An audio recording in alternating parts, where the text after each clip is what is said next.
ضربوا ضربتين صاروخين قويات كتار، اجت شردت عندي. هذه اجت من الشارع دبت حالها تحت الدرج في البيت خشت. ألوف الكلاب والقطط والحيوانات بغزة خايفة ومرعوبة الآن.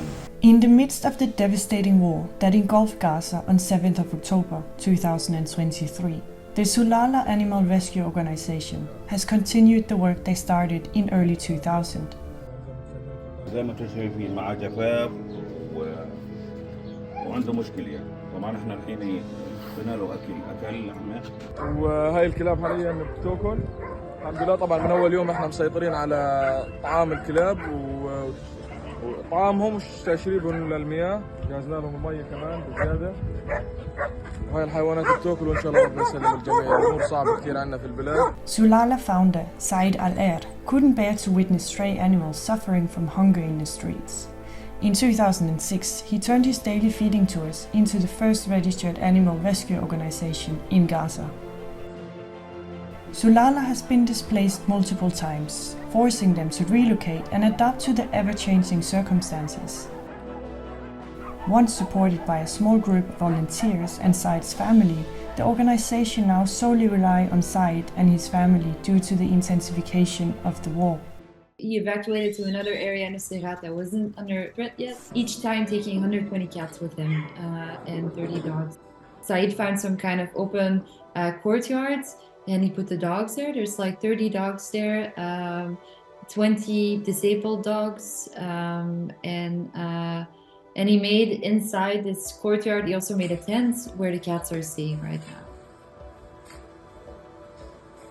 Before the war, Sulala primarily cared for cats and dogs. However, since the war, Saeed has extended his compassion to include donkeys, recognizing their plight amid the ongoing Israeli siege and the cutting off of fuel, which has meant donkey-drawn carts have become a main mode of transport in Gaza. He has taken on the responsibility of purchasing donkeys from owners who are unable to care for them adequately due to the overwork and food shortages. زي ما انتم شايفين الجعان، وكان لو عاملين له جرح كمان. And it's actually been nice to also see the recovery of these donkeys. Like they were completely exhausted and emaciated in the beginning, and now they're like running around and jumping. Even though there's bombs around and there's constant drones, still these animals have found a breath of new air. After being displaced multiple times, Saeed and his family were forced to leave the animals behind. But not long after, some of their rescued dogs managed to find their way to him on their own. Saeed and his family have been really worried about the dogs and they really miss them a lot because they also know each and every dog very well. But then somewhere in December, the first dog found Saeed. She was very skinny, but it was like the first time in the war that Saeed was really happy.